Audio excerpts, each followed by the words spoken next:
The CBC says I'm radicalizing young men, but can't name any radical views I supposedly promote. They merely want to equate conservatism with extremism in order to silence those who dissent from leftist orthodoxy. We'll get to... They're as subtle as a brick through a window. Yeah, literally. That's it's bananas that is like the main... Like, come on, guys. All right, back to the regular shit. You know what I mean? Let's see if we can cancel this on for the G word. I'm a very scary person. I'm a very scary person, it turns out, because a lot of people watch shows like this one. People watch this show. People listen to this show. People watch clips of me saying things on the YouTubes. And according to the Canadian Broadcasting Corporation, which is essentially the NPR of Canada, this is a state-funded enterprise, a left-wing state-funded enterprise in Canada. Apparently, all of my speech should probably be banned because, after all, people might watch my stuff. And then there's an off chance that they might then see even worse stuff. And then that might lead them down a rabbit hole to the super, super bad stuff. There's an entire article on the CBC website titled, "It's a Slippery Slope, How Young Men Fall into Online Radicalization." Well, by the way, it is fun to watch how the left treats slippery slope arguments when they're coming from their side. When the right says, you know, if you go along with civil unions, eventually it'll be gay marriage. And if you go along with gay marriage, eventually it'll be attempting to force people to accept same-sex marriage in religious schools. Then that's a slippery slope we cannot abide, even if the slippery slope completely materializes. But apparently, it is fully okay to make a slippery slope argument when I say something that is not extreme. It's possible to make the argument that somebody might view that and then see something that's a little more extreme than that, and eventually they end up being a Nazi. This is the case the CBC is about to make. Quote, Reed Brown remembers the first time he got sucked in by the algorithm. He was just 13, watching videos after school when YouTube started pushing him to controversial content. As time went on, the videos became increasingly extreme, says Brown, now 21. It started out pretty benign, he recalls. You're watching something about teen fashion, and then the next thing you know, the algorithm would push you to a Ben Shapiro video. Oh, no. Though Shapiro describes himself as a conservative political commentator, his views are controversial. Is there another way to describe me other than as a political commentator who is conservative? Like, is there another description that is more apt? What they want to say here, of course, is that I'm alt-right. The problem is that people in the media, including The Economist, have attempted to call me alt-right before. Bro, why is this motherfucker got a stubble, dude? What's going on? He's got a 5 o'clock shadow and shit? What's that about? Huh? What's happening over there? And we have then threatened them with legal action because the alt-right hates my guts, and I've ripped the alt-right routinely, doing full speeches about the alt-right, and so they've had to retract such statements. So instead, they say, well, I call myself conservative, but you know what they would call me? They would call me an extremist, which goes to show you that if they call me an extremist, you're definitely an extremist as well. Though Shapiro describes himself as a conservative political commentator, his views are controversial. Some are outright discriminatory. Wow, I didn't know that. Well, what are my discriminatory views? It seems to me that I've always been of the viewpoint. Wait, what? Wow, what are some of my discriminatory views? I don't know. Literally every fucking phobia on the planet, dude. That's crazy.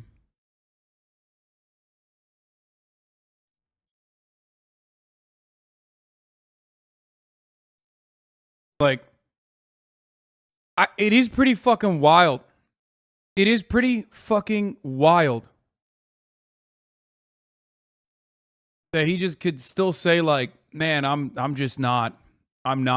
don't have any phobias. That, for example, people should be treated as individuals, not based on their race or their religion. I thought that was like basic to my worldview, actually. But it turns out, according to the CBC, that some of my views are outright discriminatory. He suggested, for example, that transgender people suffer from a mental disorder.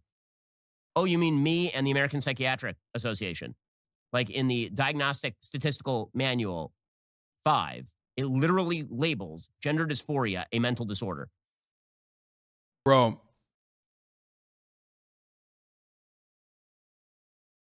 First of all, there's a difference between you fucking routinely saying it's mental illness and that trans people are mentally ill and someone adequately talking about gender dysphoria. What the fuck? By the way, nothing, and I mean nothing, takes people off of the content train like fucking turning on Ben Shapiro. My God. 20,000 people left. Respect. Because it used to be called gender identity disorder. You mean that? So it's now discriminatory to say that people who have gender dysphoria, in fact, suffer from a mental disorder. Medicine is going so woke. DSM-1. Back in the day, you could call people insane terms, and you can't do that anymore. It's because doctors have gone woke. Go woke, get broke. Which they clearly do, since it is labeled as such in the diagnostic and What'd you say? Why are people keep saying Luca Tim, dude? I don't know.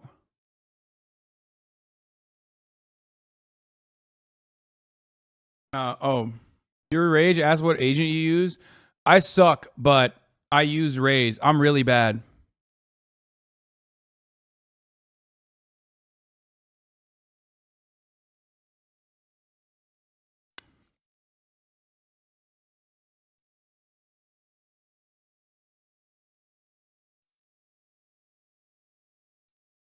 statistical manual as politicized and left-wing as the DSM is. But apparently that's discriminatory, guys. We have to pretend that men who say they are women are actually suffering from some sort of mind-body misalignment. And the problem is with their body. So if we just chop off some body parts, then magically they're a woman because their brain is the brain of a woman. Now, you might have to have a mental disorder to believe that, but that's actually not science. But if I say that, it's apparently discriminatory. Says the CBC. No, it is literally science. You're being anti-science. You just lied about what the DSM-5 designates gender dysphoria as.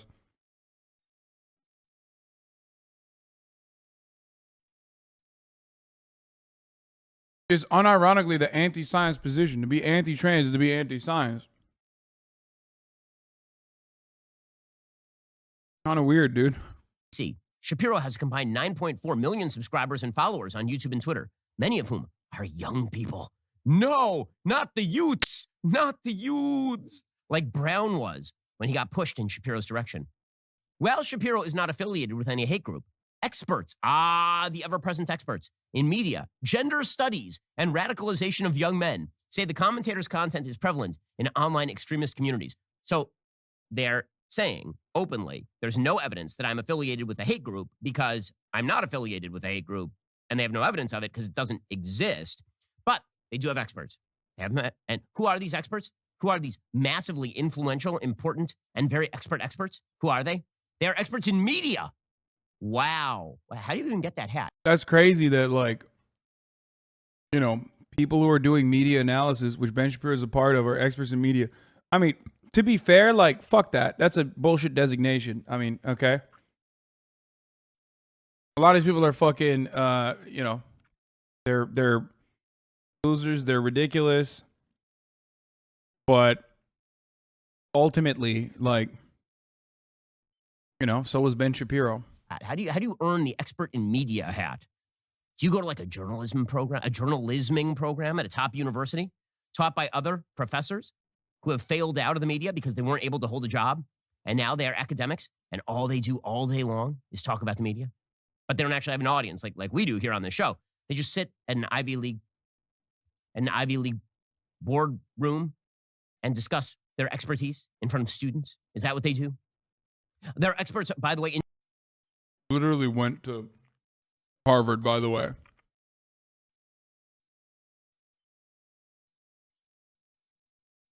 Straight up. Harvard grad. The reason why he malfunctioned there, I think, is because, you know, he like kind of recognized he caught himself.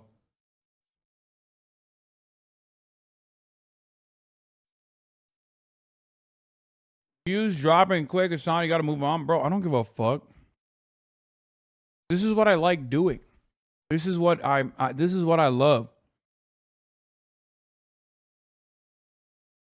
This is my ultimate goal. Like, drama is one thing, right? But I want to make sure that those who do come in here realize that, like, we talk about fucking news and politics here, and we try to do it in a super entertaining way. In gender studies. Ooh. Well, experts in gender studies.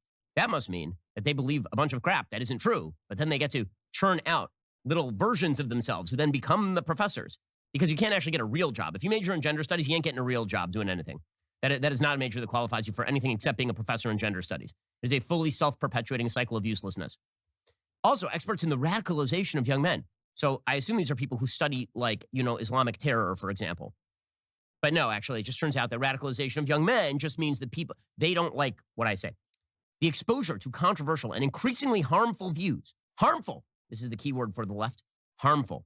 As we will see, this is how you criminalize speech. The way that you criminalize speech is you say, speech is harmful because if my feelings are hurt, you have harmed me. You have aggressed against me, and thus you must be shut down. I mean, it's the equivalent of me like hitting you with a baseball bat or something. The exposure to controversial and increasingly harmful views about masculinity, the objectification of women, and the LGBT community has these same experts raising concern about how extremist far-right groups are using TikTok, YouTube, and other social media apps in a drip campaign to slowly radicalize vulnerable teens and young men.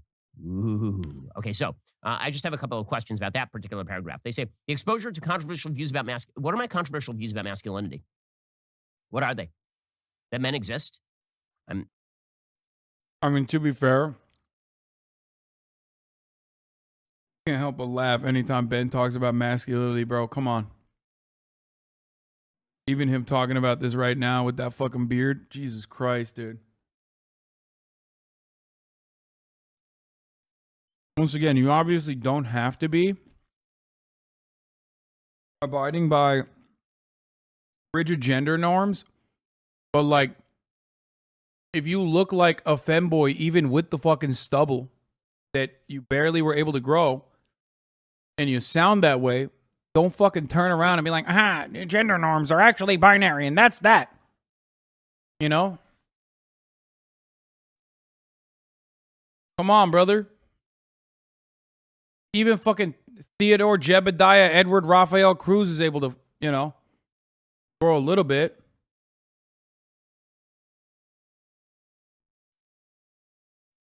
I don't think that's particularly that men should finish high school, get a job, get married, and take care of their kids without abandoning them.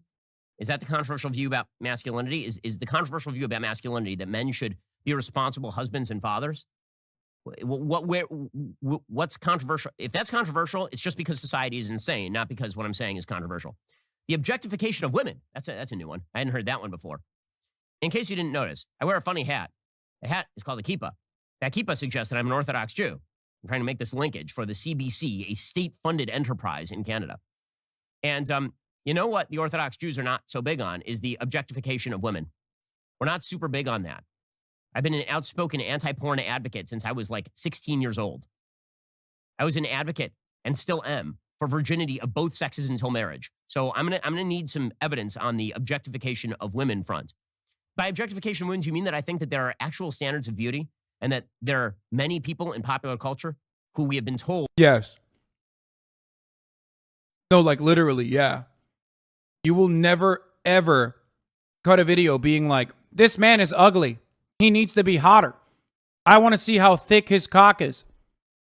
Objectively speaking, in the Western world, we have beauty standards. And it's chiseled jawlines of men. I want to see pectorals glistening in the sun. Yeah, I mean, there's a reason. By the way, that would be objectifying too.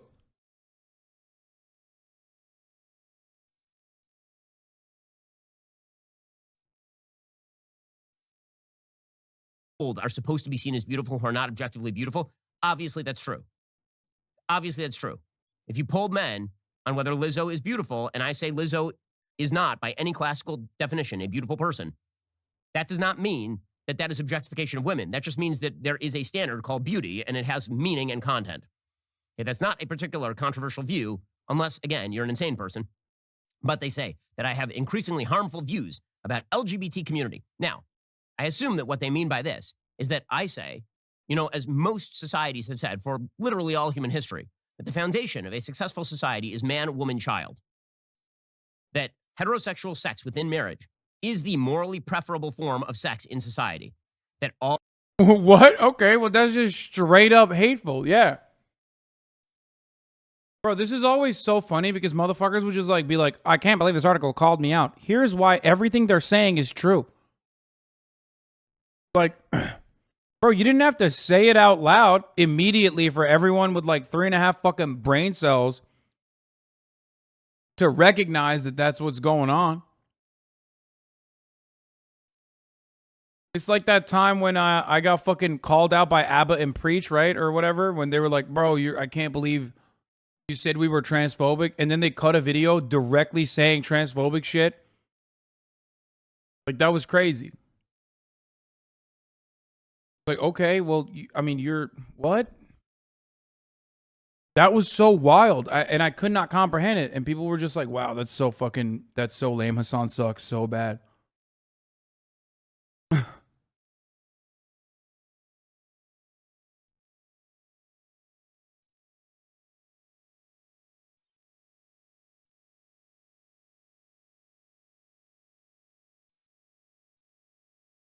All of human progeneration is rooted in it, that all of societal stability is founded upon it, and that when you get rid of the standard that there is, in fact, a moral superiority to heterosexual sex within the confines of marriage, when you get rid of that, you end up destabilizing both reproduction and society itself. And this is basic natural law kind of stuff. Seems to be backed by a fair bit of evolutionary biology as well. This is not saying that the government should regulate the type of sex that people can have in the privacy of their own bedroom. It is to say that pretending that there is no level of moral superiority to your sex life is very, very silly when we apply moral superiority and inferiority scales to literally everything else you do, from the food that you eat to the clothes that you wear. So apparently that's very controversial as well. And that's really bad. Yeah, I mean, it is. It is incredibly controversial to say being homosexual is unnatural. Bro, have you seen nature? Nature is gay as fuck. Nature is trans as fuck. Like, there is no trans, there's no gay, there's nothing in nature. It's just like crazy. This notion that, like, oh man, in its natural state is in a heterosexual relationship is such a funny fucking thing to say.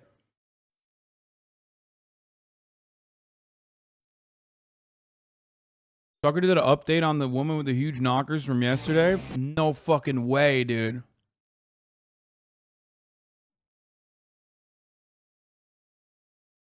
The goal of the CBC piece, of course, is to get my content banned on social media. And so what they have to do here is that they can't actually say what about my views is so terrible. So instead what they do is they say, well, you know, young people watch my stuff, and then they increasingly watch other people's stuff. And those other people's stuff is really bad. And then even worse stuff. Now, again, they'll never use this argument about, for example, marijuana and the fact that virtually everyone who does hard drugs originally started with marijuana. That argument was ruled out of bounds long ago, and we have to pretend now, by the way, that marijuana is not addictive. Marijuana is, in fact, addictive by... I mean, virtually everyone that's ever done hard drugs has also drinked alcohol. Drank. Man, I said drinked. My brain is not all right. They've also drank water.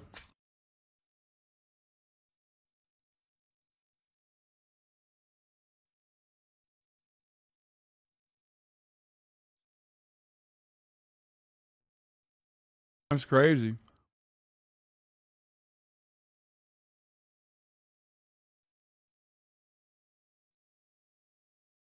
all available data. We have to pretend all that stuff, but we're not allowed to make that argument with regard to a slippery slope on drugs. We're also not allowed to make the argument with regard to a slippery slope on pornography. If we say that people access porn and a subsection of the people who access that porn are going to access more and more extreme versions of porn up to and including violent porn, and that has an effect on people. Wait, but he has made that argument. This entire argument is literally like, I want to say this about porn, but they're saying this about right-wing radicalizing content. And yeah, the reality is that, like, it doesn't fit.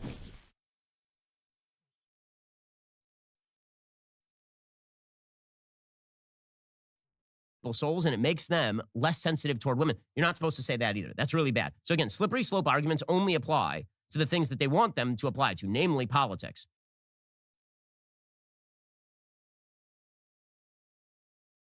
He's like, I want to do a slippery slope. It's kind of fucked up. Aiden Ross is losing it. Why?